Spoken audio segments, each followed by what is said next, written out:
Welcome to another episode of the Adrienne Ross Show, the basketball edition. I put out another video this evening, or actually by the time you see this, it'll be yesterday because it's already almost midnight here.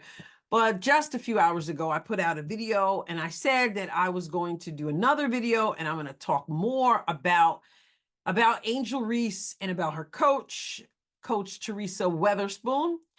And so I'm here to do that. So I want you to hang with me throughout this video because I've got some stuff that I really want to get off my chest.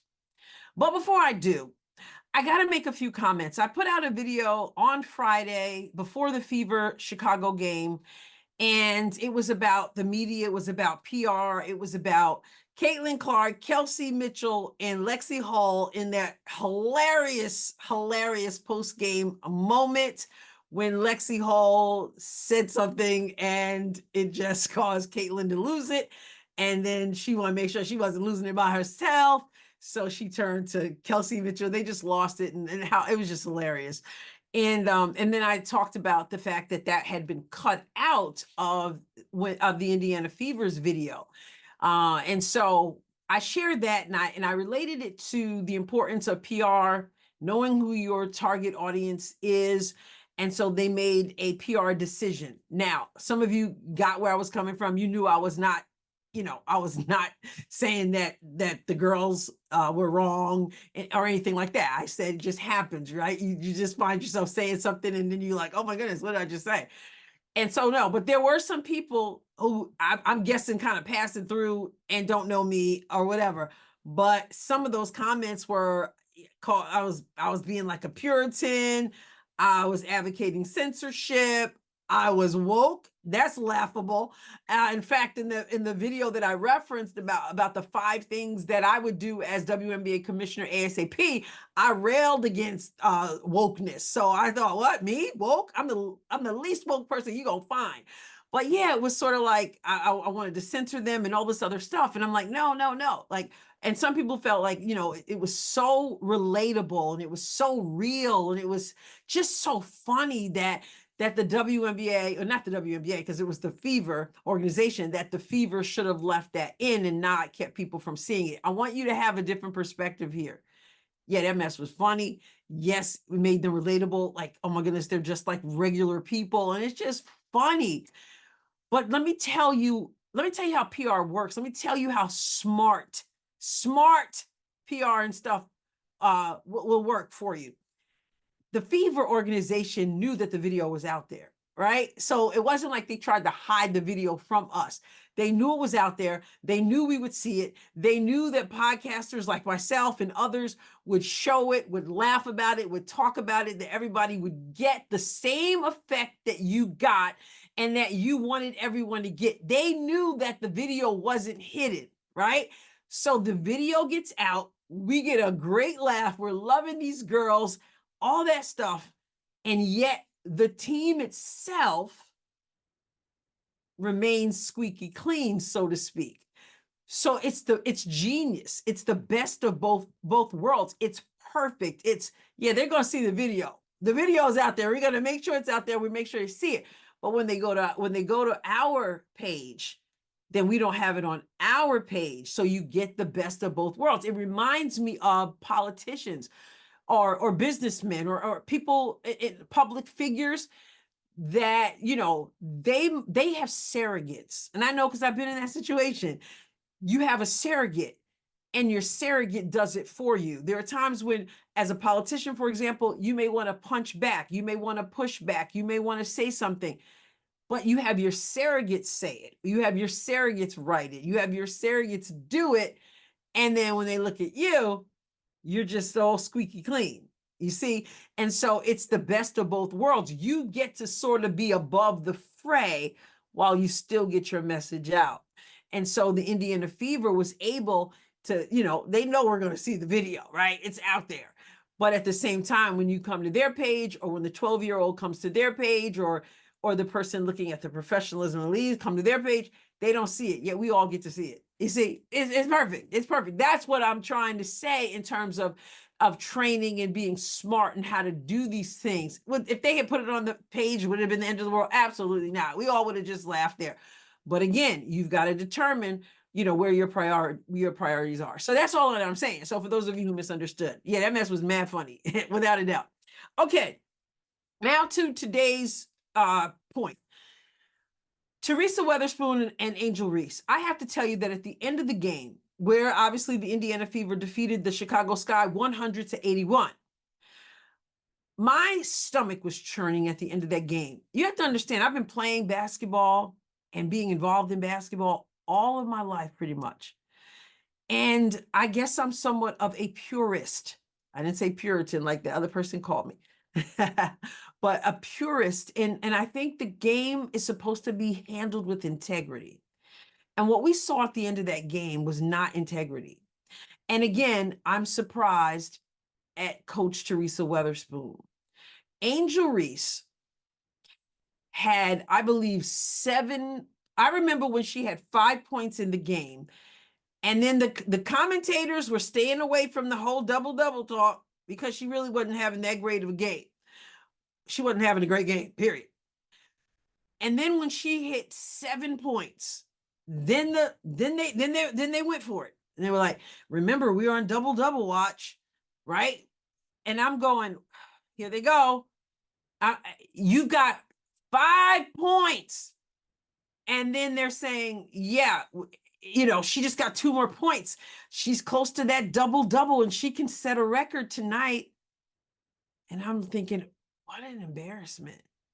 You got 7 points and we're praising you because if you get 3 more points, you can have that double-double. It's just, everybody is in on it and it's so stomach churning.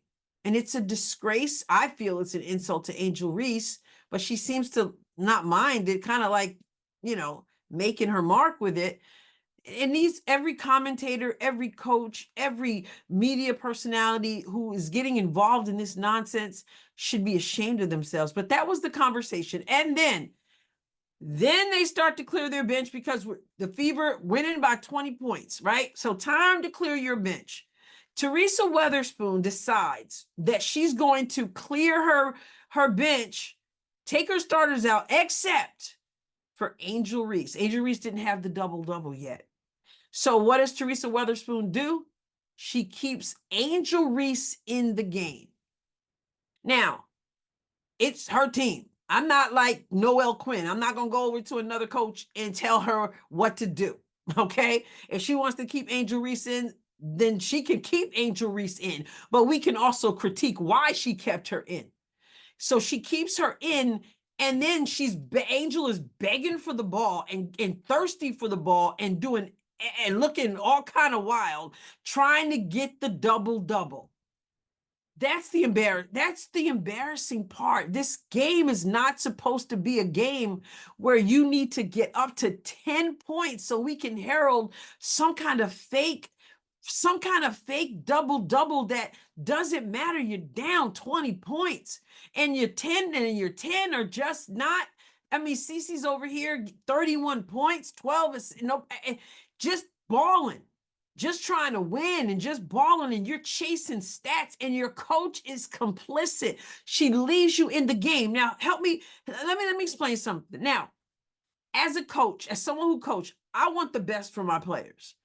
So if I'm in a situation where, I don't know, maybe it's the last game of the season, or, there's not going to be much of an opportunity for my player to make some huge accomplishment. I ain't talking about getting up to 10 points to get a double-double streak that everybody knows has been a lot of stat padding. Okay. But I mean, there's some big opportunity and it's my player or your player. Listen, I want my player to get there, right?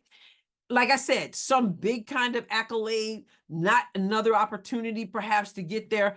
This is what, I mean, we're down to like almost 4, about 4 minutes in the game. I might say, okay, listen, I'm in a timeout, and I might say, okay, we want her to get, her 5,000 point of, whatever. So I might say, okay, you got 1 minute. I'm gonna put you back in for a minute. I'm gonna draw up a play. Maybe we're inbounding the ball. Okay. Cardoso, I'm gonna put you in here with Angel. You're gonna screen across, bring Angel to the ball side. Angel, you're gonna post up down low hard.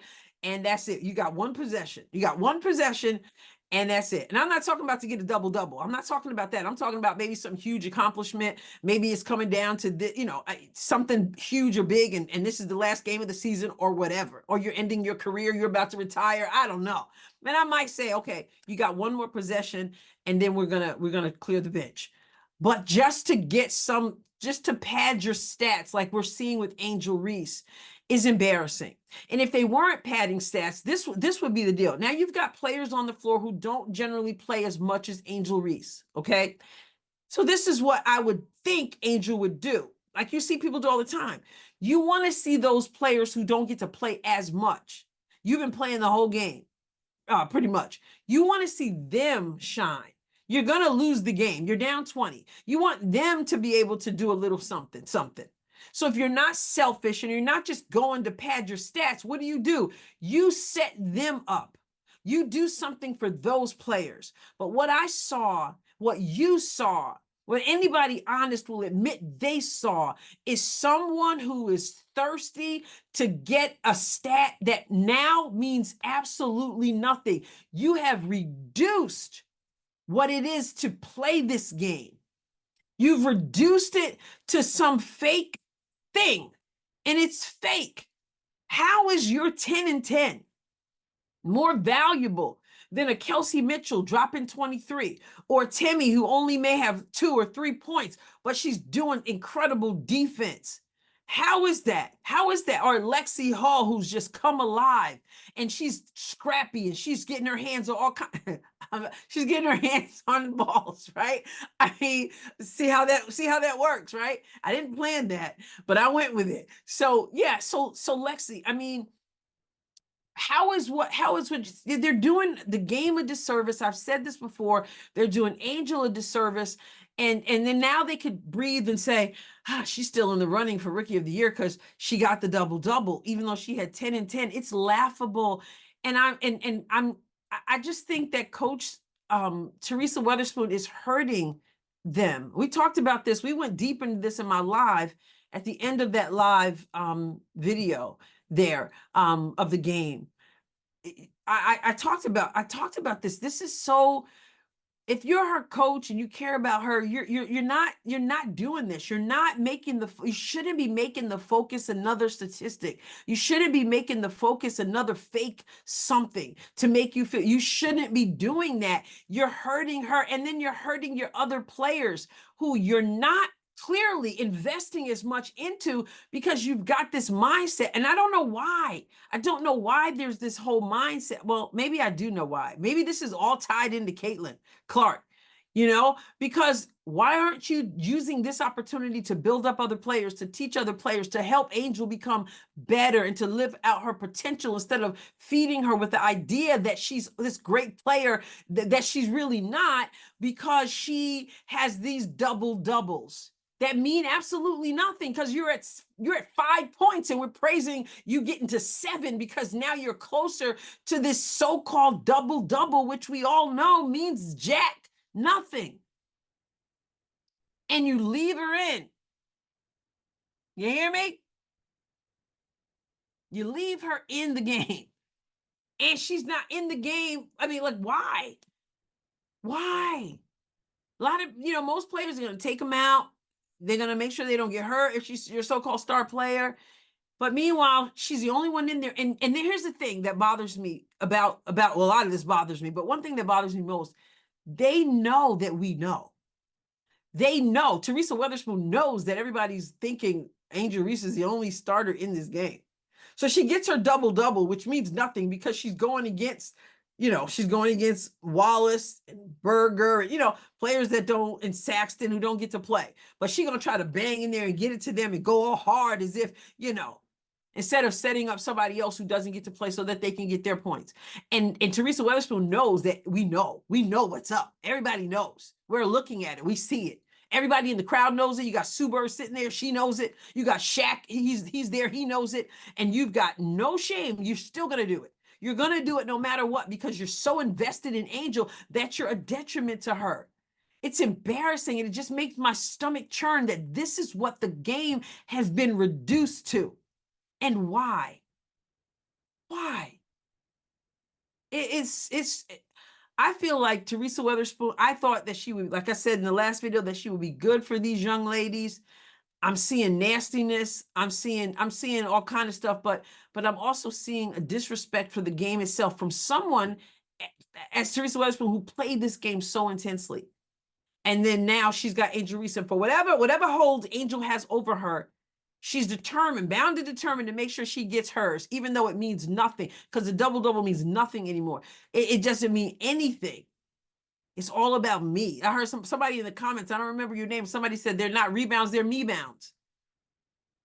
And she knows we know, and she still doesn't care.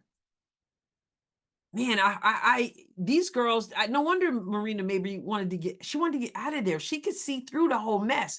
She wanted out. How many other ones are on that bench who are frustrated, not even just because they're losing, but because of the stuff that's going on and the prop Angel up stuff, and it's just bad. I can't even express how much my stomach was just like, this is where we've come. When did we get to the point where it was all about this one player having this one stat that in many cases is a representation of how many misses you make? Even if they weren't offensive rebounds and your defensive rebounding, you're playing for you don't care about losing, and you don't care about integrity as a coach, and you don't care about your other players, and you just want to go for yours, and then you out there begging for the ball when you're down. It's just ugly, guys. And I'm not trying to be just mean toward Angel Reese, but what they have caused her to become is just, and what these coaches and these people are doing, it's just wrong. It's wrong. And I'm gonna be called a hater. Somebody on Instagram was telling me that I'm always putting down Black people to lift up white people and all this other nonsense, because all they see is race. So I can't like CC because she's white, but I gotta like Angel, and I can't critique her game because she's Black. I'm like, are you serious? Anyway, it's just a travesty. And so I don't know what's up. And I just wanted to share that, though. I'm so thankful that we get to watch Caitlin Clark. We get to watch the Indiana Fever. We get to watch a team. See them in the post game. They're gelling together. It's like Kelsey Mitchell said. She's like, we got the chemistry. We know who we are. And she called her C-square. I mean, got the nicknames for her, and not worrying about stats, but wanting to play well, wanting to show, make sure your other teams get an opportunity to show themselves, and just to be a cohesive unit. That's what draws people. This other nonsense is despicable. It's a disgrace to the game. It's an insult to our intelligence. And it also hurts, as I've said a million times, Angel Reese. But she appears to be going along with it, which is also part of the problem. Well, you can sound off in the comments if you'd like. And remember to subscribe. We are over 26,000. We were just at 25,000. And so, yeah, we're doing well thanks to you. And I'm enjoying you guys so very much. I appreciate the support. I hope to catch you for the live tomorrow. Got to get to church and worship and praise the Lord, and then come home and do some basketball with you all. All right. God bless you abundantly. I'll catch you next time. God willing.